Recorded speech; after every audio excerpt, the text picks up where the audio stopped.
Hello, welcome to my channel. Today I'm going to talk about my favorite films of 2025. The top 10 list, actually. So let's just get into it. First of all, let me remind you all that this is a very subjective top 10. There might be movies that are not gonna be here and that might disappoint you or upset you.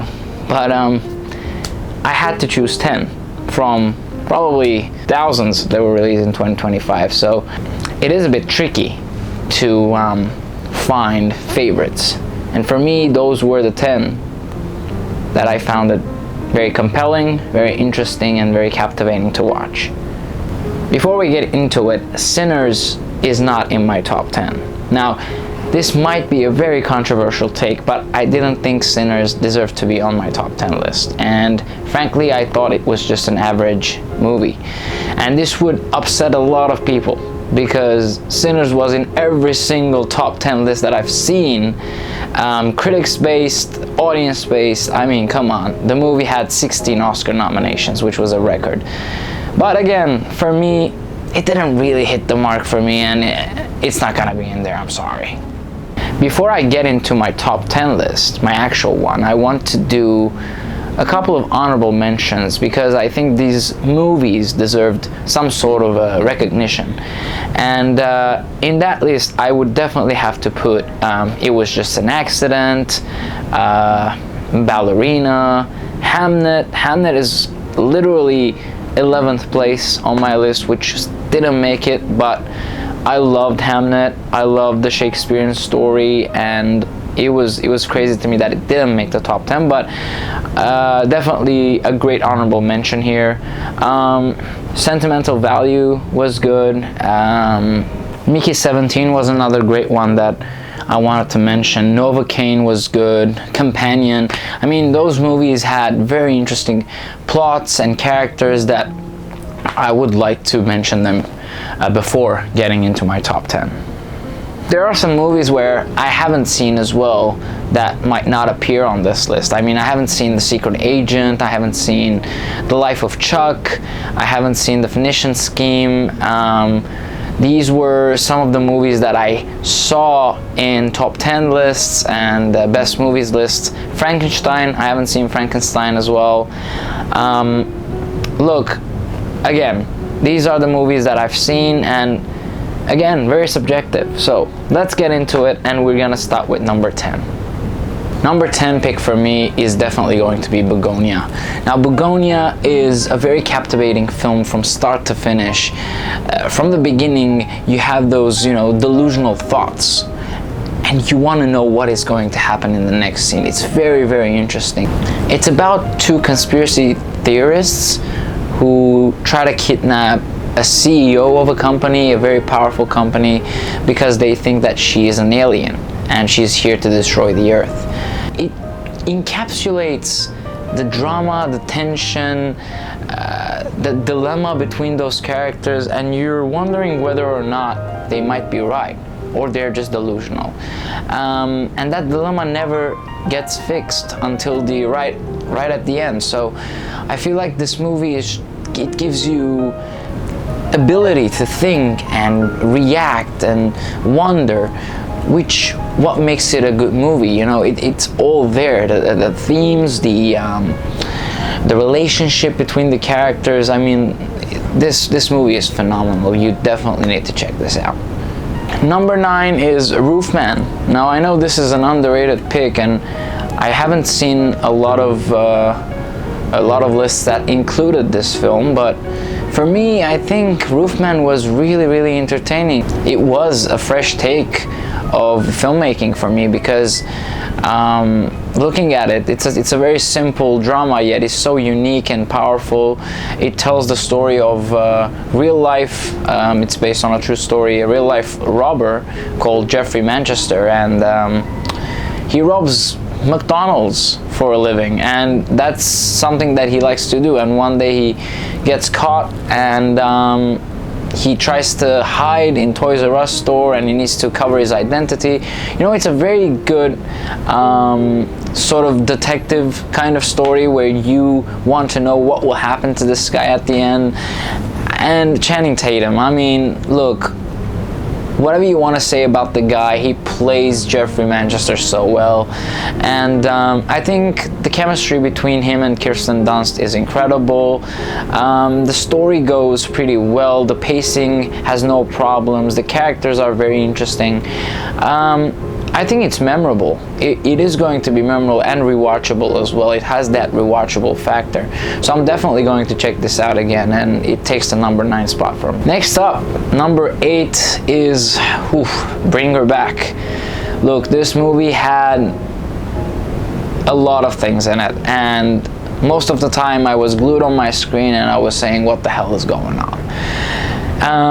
It is very disturbing, but I love thrillers. I love when there is a horror factor to it as well, and I think this was immaculately done. The story, the pacing, the characters, everything was glued in together so well. And it's basically about two kids who they lose their father, and they are going to live with a foster mother, the lady that is happily welcoming them. You'll know why I'm laughing, but apparently there are some secrets that the kids don't know about the foster mother, and things go from there. Look, Sally Hawkins is the actress that plays the villain here, and man, she was crazy in this, and I loved every single second of her screen time. And I think the child actors played their characters so well as well, and the horror factor to it, I mean, it was crazy, it was diabolical, and I really loved it. That's why number 8 is Bring Her Back.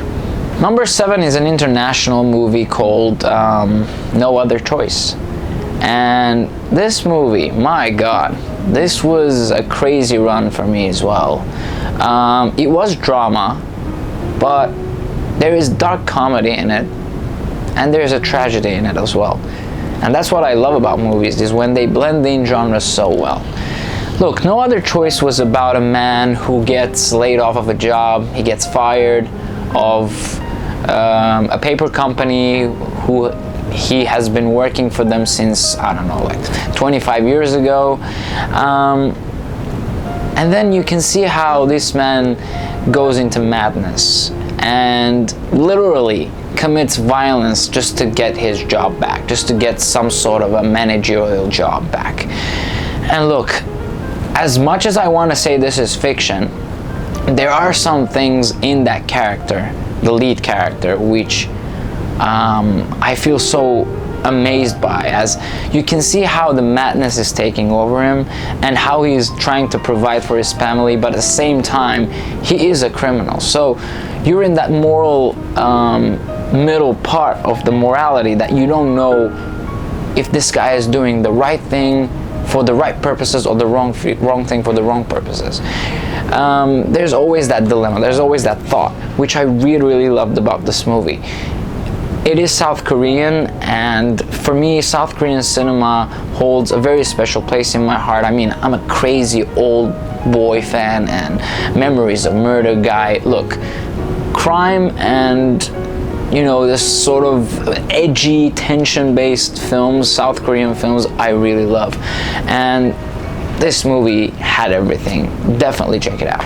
And now I reach number 6, and the next one is Weapons. This movie was wildly popular. I mean, come on, everyone knows about Weapons now, and I love it. I really love that this genre of films is getting more famous and popular amongst the audience. And look, Weapons was an experience for me. I went to the cinemas at probably 9 p.m. in the evening by myself. Maybe that wasn't the right idea, but I went anyway, and I experienced horror. Now, people would probably say this wasn't scary or anything, but imagine in the cinema, okay? In the hall, you're alone, there's only one guy that's sitting right behind you, and you're watching this in the middle of the night, okay? So please accept my frightened self here. Now, about the plot, what can I say about the plot here? I mean, there were kids and suddenly they disappeared, okay? And the school teacher is to blame for. So the school teacher tries to figure out and investigate the situation and prove her innocence. At the same time, a father of a student is trying to investigate the situation as well. So they team up and they try to figure out things. But the villain in this story, the villain is Aunt Gladys. Auntie Gladys. Auntie Gladys is one of my favorite characters of 2025. She was phenomenal. Amy Madigan, you have to go for that Oscar. I mean, look, she was amazing in that supporting role. And Teyana Taylor, I'm gonna come to you, but Amy Madigan, oh my God, she deserved that Oscar, okay? Let's see what is gonna happen in March, but Amy Madigan, mwah, cherry on top. And Weapons, the movie was crazy as hell. You definitely, if you haven't seen it already, I mean, come on, what are you waiting for? One thing about me is that I love war movies. So at number 5, I have to pick Warfare. Warfare was real. It was raw emotions. Alex Garland depicted the Iraqi war in 2006. I mean, the depiction of it was phenomenal. It was real, as you were living in that moment. It was about the American Navy SEALs and their struggle to escape from a building, and you can see how in 1 hour and 40 minutes they get injured, they face casualties, their tanks get bombed, and the struggle, how they try to escape from that hellhole. I mean, it is tragic and it is very real. And what I like about movies sometimes is not the fiction part, but the reality part. And that's what it hits you. That's what Alex Garland hits you with. And there are struggles as you want to understand, and be in that situation is what Alex Garland tried to do here, and I think he was successful. So that's why Warfare is number 5. One of the coolest movies of the year, number 4, F1 the movie. Look, I'm not much of a racing person and I don't watch Formula 1 religiously, but dude, this movie rocked. The soundtrack, oh my God. The soundtrack was absolutely gorgeous here. That it gave so much oomph to the story and the characters. And of course, Brad Pitt as Sonny Hayes. I gotta give it to him, man. He can play these cool characters pretty well. It's about an aging, retired racer who comes back to Formula 1 to help his friend out, but he meets with someone that isn't very pleasant, the number 1 driver to the team, and there's that rivalry between them. But they need to work together to win the race. And look, it might not have a lot of emphasis on deeper issues here. I think it's pretty shallow, but that doesn't mean anything in this movie. I don't want deep topics for this movie. I want it to be shallow. I want it to be very, very surface level. And they've done a pretty good job with making this movie what it is. And Joseph Kosinski, I mean, the guy is amazing. He directed this movie so well, and the editing and the score, the blending together, I think the pacing was great as well. There wasn't anything that made me bored or exhausted from watching the movie. It was adrenaline paced and tension was there. Look, I love this movie. Number 3 might have been, for many of movie lovers and critics, number 1, but for me it's number 3, and it's one battle after another. Look, I adore this movie, and I think this is probably one of the best Paul Thomas Anderson movies that I've seen. The characters, my God. The actors that played them. Leonardo DiCaprio, he gave an absolutely terrific performance. Teyana Taylor, Chase Infinity, that's her debut, by the way. Benicio del Toro. They all were fantastic in this movie. But I gotta give it to Sean Penn. Brother, Sean Penn in this movie, top level. I don't think any actor gave a better performance in 2025 than Sean Penn, hands down. The guy is getting snubbed in many major award ceremonies, and if he gets snubbed in the Oscars, my God, that's gonna piss me off so much. This character that he played, the villainous, ruthless general, bravo. I don't have any words, I'm speechless. And the story is about ex-revolutionaries who try to escape from an arch nemesis that they had 16 years ago. And it's that constant one battle after another. And they try to face that battle, win it, and go to the next one until everything is resolved. And that sequence, that chronological order that we see the movie unfolding, I think PTA has done flawlessly. And it goes very smoothly, that 2 hours or 2.5 hours, I don't know what the runtime is, however long it is, you wouldn't realize a second of it. And I think that's beautiful. And I think One Battle After Another has a shot of winning Best Picture. It has every single element that you'll get an Academy Award for. So congrats to everyone that was involved, and definitely my top 3, which is the 3rd spot. Next up, we have Wake Up Dead Man, a Knives Out mystery, another Rian Johnson Knives Out edition. Before I start talking about this movie, I have to say Knives Out trilogy, and I hope it doesn't stay as a trilogy.